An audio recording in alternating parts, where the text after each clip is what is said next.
नमस्कार. विज्ञानयात्री Walter Rudolph हेस यांचे जीवनचरित्र आणि त्यांचे वैज्ञानिक योगदान या संदर्भात आपल्याशी संवाद साधण्याचा हा एक प्रयत्न आहे. अशा महत्त्वपूर्ण विषयासाठी कृपया चॅनलला सबस्क्राईब करा. आपली मते आणि सूचना कमेंट बॉक्समध्ये लिहा. वॉल्टर रुडॉल्फ हेस हे स्वित्झर्लंड देशाचे शास्त्रज्ञ आणि सन 1949 सालच्या शरीरक्रियाशास्त्र शाखेच्या नोबेल पुरस्काराचे मानकरी. शरीरांतर्गत अवयवांच्या नियंत्रणामध्ये सहभागी मेंदूच्या भागाद्वारे कार्य निर्धारित म्हणजे आलेखन, मॅपिंग आणि समन्वय या संशोधन कार्य संदर्भात त्यांची ओळख आहे. त्यांना अँटोनिओ एगास मोनिस या पोर्तुगीज शास्त्रज्ञासोबत नोबेल पुरस्कार मिळाले. ब्रेन मॅपिंग किंवा मस्तिष्क मानचित्रण ही मेंदूची रचना आणि कार्य समजून घेण्याची प्रगत न्यूरो इमेजिंग तंत्रज्ञान पद्धत आहे. यात EEG किंवा MRI द्वारे मेंदूचे विद्युत लहरीचे विश्लेषण करून विशिष्ट कृतीशी संबंधित मेंदूचा भाग ओळखले जातात. हे वैद्यकीय निदानासाठी, अपस्मार, ट्यूमर यासारख्या रोगाच्या निदानासाठी आणि गुन्हेगारी तपासातही वापरले जाते. ब्रेन मॅपिंग संदर्भातील मुख्य उद्देश म्हणजे मेंदूच्या कोणत्या भागातून कोणती हालचाल, विचार, भावना नियंत्रित होते हे शोधणे. न्यूरोसर्जन शस्त्रक्रियेपूर्वी किंवा शस्त्रक्रियेदरम्यान मेंदूतील ट्यूमर, फेफरे किंवा इतर विकारांचे अचूक स्थान निश्चित करण्यासाठी याचा वापर करतात. फॉरेन्सिक सायन्स म्हणजे गुन्हेगारी तपास विज्ञान या संदर्भात संशयितांच्या मेंदूत गुन्ह्याशी संबंधित माहिती आहे की नाही हे तपासण्यासाठी brain electrical oscillation signature profiling पद्धतीचा वापर केला जाऊ शकतो. स्ट्रक्चरल मॅपिंग आणि फंक्शनल मॅपिंग हे ब्रेन मॅपिंगचे दोन प्रकार आहेत. स्ट्रक्चरल मॅपिंग हे मेंदूची रचना आणि नसामधली जोडणी पाहण्यासाठी वापरतात. फंक्शनल मॅपिंग हे मेंदू सक्रिय असताना, विचार करताना, हात हलवताना कोणती केंद्र काम करतात हे पाहण्यासाठी वापरतात. ब्रेन मॅपिंग ही एक सुरक्षित प्रक्रिया आहे जी थेट मेंदूच्या कार्याचा नकाशा तयार करून उपचारामध्ये महत्त्वाची भूमिका बजावते. Interrupted direct current DC stimulation हे सन 1920च्या दशकात वॉल्टर रुडॉल्फ हेस यांनी विकसित केलेले एक न्यूरोलॉजिकल उत्तेजन तंत्र आहे. यात दीर्घ कालावधीच्या उतारासारख्या रॅम्प लाईक विद्युत लहरींचा वापर करून मेंदूच्या विशिष्ट भागांना उत्तेजित केले जाते, ज्यामुळे शारीरिक प्रतिक्रियांचे मॅपिंग शक्य होते. हे एक प्रकारचे डायरेक्ट स्टिम्युलेशन आहे जे अखंड नसून ठराविक कालावधीसाठी खंडित म्हणजे इंटरप्ट केले जाते. मेंदूचे मॅपिंग करण्यासाठी आणि मज्जासंस्थेच्या विशिष्ट कार्याचा अभ्यास करण्यासाठी याचा वापर केला जातो. वॉल्टर रुडॉल्फ हेस यांनी या तंत्राचा वापर करून मेंदूतील शारीरिक क्षेत्रांची सखोल माहिती मिळवली. हे तंत्र प्रामुख्याने न्यूरोफिजिओलॉजी संशोधनात मेंदूच्या कार्याचे विश्लेषण करण्यासाठी वापरले जाते. वॉल्टर रुडॉल्फ हेस यांनी सन 1920च्या उत्तरार्धात विकसित केलेले उत्तेजन देणारी तंत्रे वापरली. इलेक्ट्रोडच्या उपयोजनातून हेस यांनी सुपरिभाषित शारीरिक क्षेत्रामध्ये मेंदूला उत्तेजित केले. यामुळे त्याला मेंदूचे क्षेत्र विशिष्ट प्रतिसादासाठी मॅप करण्याची परवानगी मिळाली. त्यांनी इंटरप्टेड डायरेक्ट करंट स्टिम्युलेशन हे विशेष तंत्र विकसित केले, ज्यामध्ये उतारासारख्या वरच्या आणि खालच्या दिशेने उतार असलेल्या दीर्घ कालावधीच्या उत्तेजनाचा वापर केला जातो. तसेच उत्तेजक ऐवजी कमकुवत होते आणि कमी वारंवारता म्हणजे फ्रिक्वेन्सी आणि त्याने 0.25 मिलीमीटर व्यासासह अतिशय सूक्ष्म इलेक्ट्रोड वापरले. हायपोथॅलॅमस हे मेंदूच्या तळाशी पीयूष ग्रंथीच्या वर स्थित असलेला एक महत्त्वाचा भाग आहे. याला शरीराचा स्मार्ट कंट्रोल आणि कोऑर्डिनेशन महत्त्वाचं सेंटर मानले जाते. ब्रेन मॅपिंगद्वारे हायपोथॅलॅमसचे स्थान, रचना, कार्य स्पष्टपणे समजून घेता येतात. हायपोथॅलॅमस हे शरीराच्या अंतर्गत तापमान, भूक, तहान आणि झोप यासारख्या स्थिर अवस्था होमिओस्टॅटिक नियंत्रित करते. हे पिट्युटरी ग्रंथीला हार्मोन सोडण्यासाठी किंवा थांबवण्यासाठी संकेत देते, जे अंतःस्रावी प्रणाली नियंत्रण करते. भावना किंवा कामवासना नियंत्रित करण्यात हे महत्त्वाची भूमिका बजावते. हृदयगती, रक्तदाब, पाचक क्रियावर नियंत्रण ठेवते. ब्रेन मॅपिंगमध्ये हायपोथॅलॅमस हे मेंदूच्या तिसऱ्या व्हेंट्रिकलच्या बाजूला आणि पिट्युटरी ग्रंथीच्या बरोबर वर स्थित असते. MRI, MMRI आणि PET स्कॅनद्वारे हायपोथॅलॅमसच्या कार्याचे आणि संरचनेचे अचूक नकाशे तयार केले जातात. ब्रेन मॅपिंगमुळे ट्यूमर, आघात किंवा सूज यासारख्या हायपोथॅलॅमिक विकारांचे निधन होण्यास मदत होते. हायपोथॅलॅमस हा शरीरातील चेतापेशी आणि अंतःस्रावी ग्रंथी यांच्यातील दुवा म्हणून काम करतो, ज्यामुळे शरीराचा समतोल राखला जातो. हायपोथॅलॅमस याला उत्तेजित करून तो वर्तनांना उत्तेजना ते उदासीनतेकडे प्रवृत्त करू शकतो. उत्तेजना क्षेत्रावर अवलंबून असतो. वॉल्टर रुडॉल्फ हेस यांना असे आढळले की पोस्टिरियर व्हेंट्रोमेडियल हायपोथॅलॅमसला उत्तेजित करण्याच्या तुलनेत पूर्ववर्ती म्हणजे पार्श्व हायपोथॅलॅमसला उत्तेजित करताना तो भिन्न प्रतिसाद देऊ शकतो. आधीच्या भागाला उत्तेजित करताना तो रक्तदाब कमी होणे, श्वासोच्छवास कमी होणे आणि भूक, तहान, लघवी आणि शौचास यासारख्या प्रतिक्रियांना कारणीभूत ठरू शकतो. मागील भागाच्या उत्तेजनामुळे अत्यंत उत्साह आणि संरक्षणासारखे वर्तन होते. वॉल्टर रुडॉल्फ हेस यांना असे आढळले की तो मांजरीमध्ये झोपण्याची क्रिया या हायपोथॅलॅमस मार्फत घडू शकते.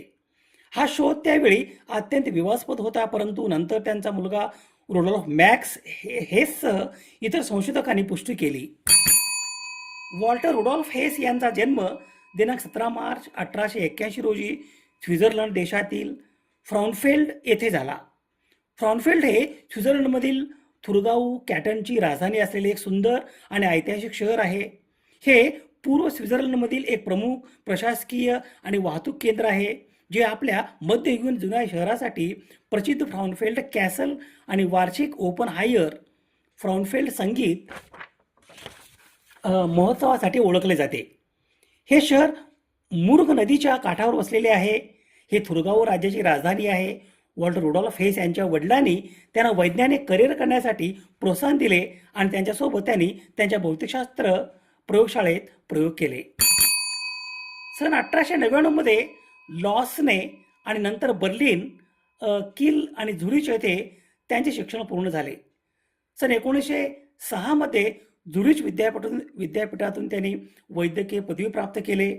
कोनरॅड ब्रुनर यांच्या मार्गदर्शनाखाली वैद्यकीय क्षेत्रातील सर्जन या व्यवसायाचे प्रशिक्षण घेतले.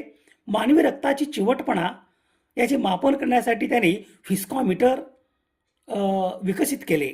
सन 1906 मध्ये त्यांनी झूम थिमा फिस्कोसिटेटस डेस ब्लूट्स अँड हर्झारबेट या शीर्षकाचे त्यांचा प्रबंध प्रकाशित केला. सन 1907 मध्ये त्यांनी नेत्ररोग तज्ज्ञ यासाठी झुरिच विद्यापीठात ऑट्टो हाब यांच्याकडून मार्गदर्शन आणि प्रशिक्षण घेतले. त्याच वर्षी त्यांनी रॅपर्सविल SG मध्ये स्वतःची खाजगी प्रॅक्टिकल सुरू केली. सन 1912 मध्ये त्यांनी जस्टस गॉल यांच्यासोबत संशोधन कार्य सुरू केले. रक्तप्रवाह आणि श्वासोच्छवास नियमन हे 2 विषय त्यांच्या आवडीचे होते. सन 1915 मध्ये ते बॉन विद्यापीठात शरीरक्रियाशास्त्र विभागात ते कार्यरत होते. सन 1916 मध्ये जस्टस गॉल निवृत्त झाले आणि वॉल्टर रुडॉल्फ हेस हे झुरिच विद्यापीठातील फिजिओलॉजिकल इन्स्टिट्यूट या विभागाचे संचालक झाले. या विभागात ते सन 1917 ते सन 1951 या कालावधीत झुरिच विद्यापीठातील फिजिओलॉजिकल इन्स्टिट्यूट या विभागाचे संचालक होते. सन 1930च्या दशकात वॉल्टर हेस यांनी मांजर या प्रायोगिक प्राण्याचा वापर केला. मेंदूच्या डायनसेफेलॉन या भागाचे आलेखन, मॅपिंग, संशोधन कार्य केले. या संशोधन कार्यामध्ये त्यांनी विकसित मेंदूला उत्तेजन देणारी तंत्रे वापरली. इलेक्ट्रोड याच्या उपयोजनातून वॉल्टर हेस यांनी सुपरिभाषित शारीरिक क्षेत्रामध्ये मेंदूला उत्तेजित केले. यामुळे त्याला मेंदूचे क्षेत्र विशिष्ट शारीरिक प्रतिसादासाठी मॅप करण्याची परवानगी मिळाली. त्याने इंटरप्टेड डायरेक्ट करंट स्टिम्युलेशन या शीर्षकाचे एक विशेष तंत्र विकसित केले. या तंत्रामध्ये उतारासारख्या वरच्या आणि खालच्या दिशेने उतार असलेल्या दीर्घ कालावधीच्या उत्तेजनाचा वापर केला जातो. हे तंत्र मेंदूच्या हायपोथॅलॅमस हा भाग उत्तेजित करून तो वर्तनांचा उत्तेजना ते उदासीनतेकडे प्रवृत्त करू शकतो. प्रतिसाद हा उत्तेजनाच्या क्षेत्रावर अवलंबून असते. वॉल्टर रुडॉल्फ हेस यांना असे आढळले की पोस्टेरियर व्हेंट्रोमेडियल हायपोथॅलॅमस उत्तेजित करण्याच्या तुलनेत पूर्ववर्ती हायपोथॅलॅमस उत्तेजित करताना तो भिन्न प्रतिसाद देऊ शकतो. आधीच्या भागाला उत्तेजित करताना तो रक्तदाब कमी होणे, श्वासोच्छवास कमी होणे आणि भूक, ताण, मूत्र आणि शौच यासारख्या प्रतिक्रियांना कारणीभूत ठरू शकतो. मागील भागाच्या उत्तेजनामुळे अत्यंत उत्साह आणि संरक्षणासारखे वर्तन रुडॉल्फ हेस यांना दिसले. शरीरांतर्गत अवयवांच्या नियंत्रणामध्ये सहभागी मेंदूच्या भागाद्वारे कार्य निर्धारित आलेखन, मॅपिंग आणि समन्वय या संशोधन कार्यसंदर्भात रुडॉल्फ हेस यांना अंटोनिओ एगास मोनिज या पोर्तुगीज शास्त्रज्ञासोबत सन 1949 सालचा शरीरक्रियाशास्त्र, औषधशास्त्र, वैद्यकशास्त्र शाखेचा नोबेल पुरस्कार देऊन गौरवण्यात आले. वॉल्टर रुडॉल्फ हेस यांना असेही आढळले की इंटरप्टेड डायरेक्ट करंट स्टिम्युलेशन तंत्राने मांजराला झोप यासारखी कार्य करण्यासाठी प्रवृत्त करू शकतो. वॉल्टर रुडॉल्फ हेस यांना मिळालेल्या सन्मानांची आणि पुरस्कारांची ही यादी आहे पहा. मार्सेल बेनोइस्ट पुरस्कार, मानद डॉक्टरेट पदवी आणि नोबेल पारितोषिक. वॉल्टर रुडॉल्फ हेस हे सन 1951 मध्ये सेवानिवृत्त झाले, परंतु विद्यापीठात कार्यालयातच ते काम करत राहिले. वॉल्टर रुडॉल्फ हेस हे स्वित्झर्लंड देशाचे शास्त्रज्ञ आणि सन 1949 सालच्या शरीरक्रियाशास्त्र शाखेच्या नोबेल पुरस्काराचे मानकरी. शरीरांतर्गत अवयवांच्या नियंत्रणामध्ये सहभागी मेंदूच्या हायपोथॅलॅमस भागाद्वारे कार्य निर्धारित आलेखन, मॅपिंग आणि समन्वय या संशोधन कार्यसंदर्भात त्यांची ओळख आहे. त्यांना अँटोनिओ एगास मोनिज या पोर्तुगीज शास्त्रज्ञासोबत नोबेल पुरस्कार मिळाले. त्यांचा जन्मदिनांक 17 मार्च 1881 रोजी स्वित्झर्लंड येथे झाला. त्यांनी झुरिच विद्यापीठातून वैद्यकीय शिक्षण घेतले. त्यांनी मेंदूच्या हायपोथॅलॅमस या भागाचा शोध लावला, जो मानवी शरीरातील भूक, तहान, झोप आणि भावना यासारख्या क्रियांचे नियंत्रण करतो. शरीरांतर्गत अवयवांच्या नियंत्रणामध्ये सहभागी मेंदूच्या भागाद्वारे कार्य निर्धारित आलेखन, मॅपिंग आणि समन्वय या संशोधन कार्यसंदर्भात त्यांना अँटोनिओ एगास मोनिज या पोर्तुगीज शास्त्रज्ञासोबत सन 1949 सालच्या शरीरक्रियाशास्त्र, औषधशास्त्र, वैद्यकशास्त्र शाखेचा नोबेल पुरस्कार देऊन गौरवण्यात आले. दिनांक 12 ऑगस्ट 1973 रोजी स्वित्झर्लंड देशातील लोकार्नो येथे हृदयविकाराच्या झटक्याने वॉल्टर रुडॉल्फ हेस यांचे निधन झाले. विज्ञानातील वॉल्टर रुडॉल्फ हेस यांच्या स्मृतीस अभिवादन. शोध संदर्भासाठी ही यादी आहे.